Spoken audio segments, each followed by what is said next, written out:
What up mga solid subscribers no? Ngayon ang papanoorin po natin itong Kalista alas 12 dance practice po no. So mas pinili ko itong dance practice kasi alam niyo naman si Point the Best iba. More on sa mga dance practice, sa mga sayaw ako paano ba i-explain ito no? Mas ma-explain ko na maigi no kaysa yung sa mga kanta mismo no, sa mga vocals nila no. So more sa dance tayo. Since alam niyo naman I've been dancing for almost 13 years na yata. Basta since 2010 or 20 hindi kasi 2008 2009 ano lang yun eh, parang isang beses na nangyari yun eh, yung parang nag-Jabberwockies kami before sa school presentation isang beses, pero professionally hindi mo professionally pero official nag-start talaga ako as professional. Ini-aim ko na maging professional dancer around 2010. Sumali ako sa dance troops or hataw sayaw kung tawagin sa school namin, university namin sa STI. Okay, doon ako nagsimula and so on, talaga nagtuloy-tuloy na rin yung aking karera sa pagsasayaw. Okay? So panoorin na to, no? Let's go. Kalista alas 12 dance practice. Okay, let's go. Visuals.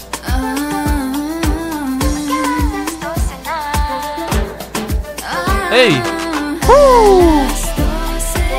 I like that, alas 12. So, alas 12. Para siyang clock o gumagan sila. Ang ganda rin pagkaka-interpret nila na kumbaga ano yung lyrics, ini-interpret nila sa galaw nila. Ting, ting, ting, ting. Yung music art nila, ting, tarareng. Pakinggan niya. Tarareng. Doon pala, ting, ting, ting, tarareng. Ulitin ko lang guys ha. Sa mga may inis dyan, sabihin, ano ba yan? Ba't post-post ka? So, ganito ako mag-analyze ng steps guys na talagang pa-post-post ako. So, kung gusto nyo panood yung full video nito, lagay ko na lang yung links sa baba sa description. Panoorin siya isang bagsakan. Pero dito, ina-analyze ko to. Ten, ten, ten, ten, ten.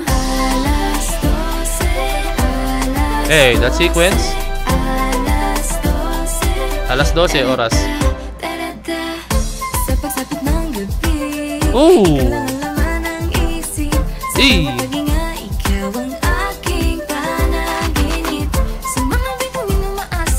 Gusto ko rin yung control nila guys, like from yung dynamics nila guys no, kasi from smooth movements biglang magiging sharp no. So ayun no, solid ng choreography nila, as in galing ng ano, yung control nila sa galaw guys, hindi OA like pag sinabi ng coach nila kailangan smooth dito, slow sila, and pag sharp yung movements gagawin talaga nila. Okay, gusto ko to, isa na nakita ko sa kanila yung control nila sa galaw,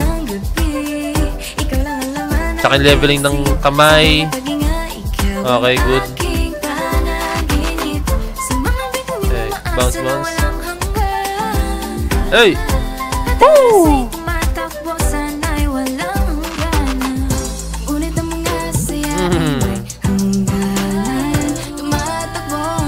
Grabe rin yung blocking sila, palit ng palit.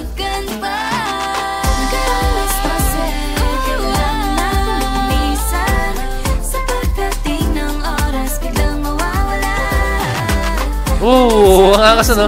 Yung biglang yung parang, ewan ko ang tawag doon, parang twerk ba? Parang nag-twerk sila ng puwet na dahil.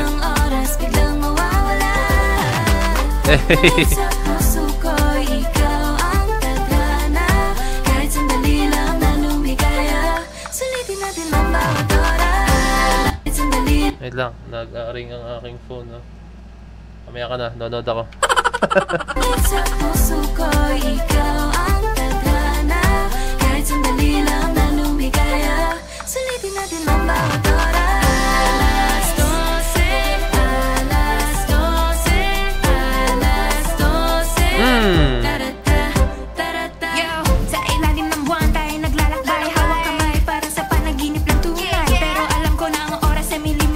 Ang angas no? Tumatalon-talon sila. Tanya yung steps na to. Tat. Cute. Oh, that sequence. Hey. Nice one. Ang ganda ng sunduro, no? Like siya yung magsisimula ng steps and then susundan nito, no?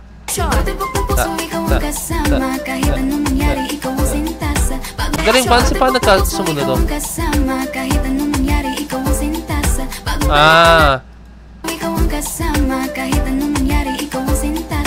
So, itong pinakahuli, hindi niya ginawa yung ganon. Rectagon na siya, yung parang clap. So, siya, ito yung nagsimula ng step sequence siya, no? So, kung maintindihan nyo yung steps niya is 1, 2,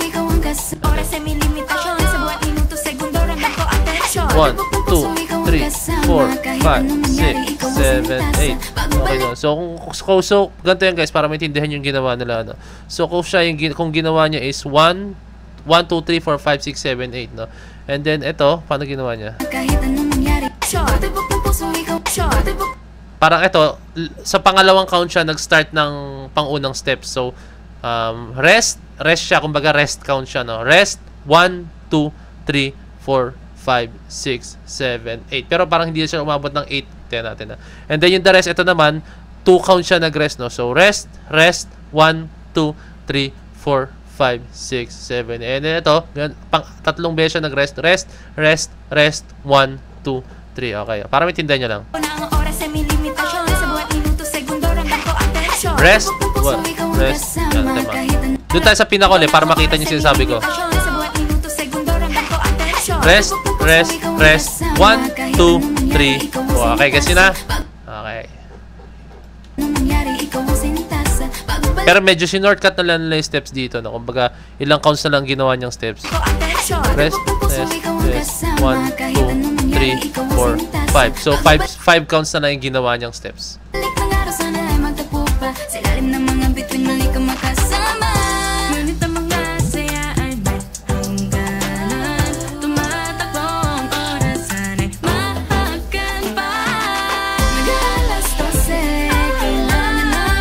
Nice one. Ang smooth nila gumalaw. Oh!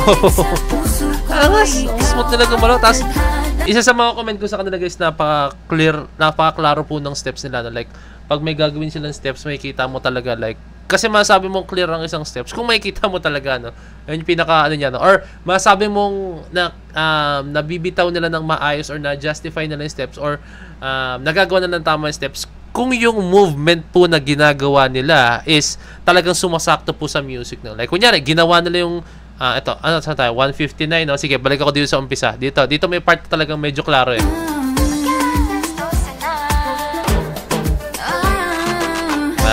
Diba? Narinig yung tong, kumbaga, na-hit nila ng maayos yung music na yun, no? Kasi kung merong part na yun, although na medyo medyo malinaw naman yung beat na yun, no? Pero may ibang mga parts ng kanta na hindi mo marinig yung beat, pero through their movements, mas marinig mo yung beat na yun. Uy, may ganun palang beat, no? Kasi, kunyari, pag hinit ko to, gumanon ako, diba? May ganung tug, tapos marinig na, uy, may ganun palang beat, no? Kumbaga, nakita nila yung sa galaw mo, yung beat na yun, no? Gets nyo? Kumbaga, tawag doon is musicality or isang term din doon na ginagamit, no? Yung pocketing, no? Like, pag na-hit mo po yung certain movements or, certain music, no? Kumbaga, na-hit mo yung pocket, no? Kumbaga, ewan ko lang guys, so tama yung pagkakaano ko, no? Intindi ko, no? Pocketing, syempre, pag doon parang pag na-hit mo siya, di ba yung pag pocket mo, yung pinakadulo ng pocket mo, yan, hanggang dyan lang, di ba? Like, na-hit mo na siya. Yun lang, pocketing lang siya. Na-hit mo na. Hanggang doon lang yung galaw na dapat, no? So, ayun, no? So, doon naman ang galing yung ibang mga sayaw, guys, no? Galing lang din sa mga term na gano'n. Like, yung, yung robot, literal na robot. Di ba? Doon nang galing yun. Kung ano yung term na ginamit nila, literal na din po nang galing yung sayaw na yan, okay? Ikaw ang tadhana, kahit sandali lang na lumigaya. Sulitin natin ang bawat oras. Alas 12 tarata. Yeah, that's life. A story with a deadline, but in every moment the love was pure and fine. I've been asked to say goodbye, but so hold on. Cinderella vibes, let's go to the next time. Tick-tock, I'm slipping away in every fleeting moment in your arms. So want to stay, but you know we can't. It's just a brief delight. Cause I was like a dream fading into the night. Slain.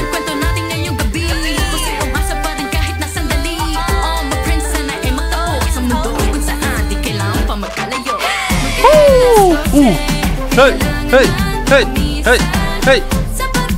Ang precise ng movements nila. Grabe. Kasi ito, gumalaw na ito, no? Like yung hips niya, boom, biglang gumalaw, tapos biglang ang smooth lang ng baba nila. Grabe ang klaro ng ginawa ng steps niya. Tignan niyo. Gusto ko yung hit. Ay, grabe rin yung hit, ha? Iba yung hit ng solid na ito, solid niya gumalaw. Iba yung hit niya, tayo yung tug and then yung hips. Ang klaro niya gumalaw sobra.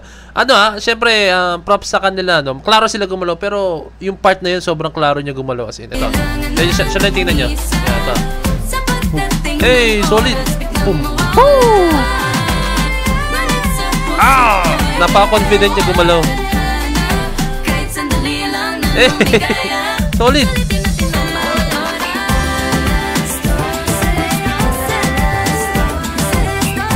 Solid.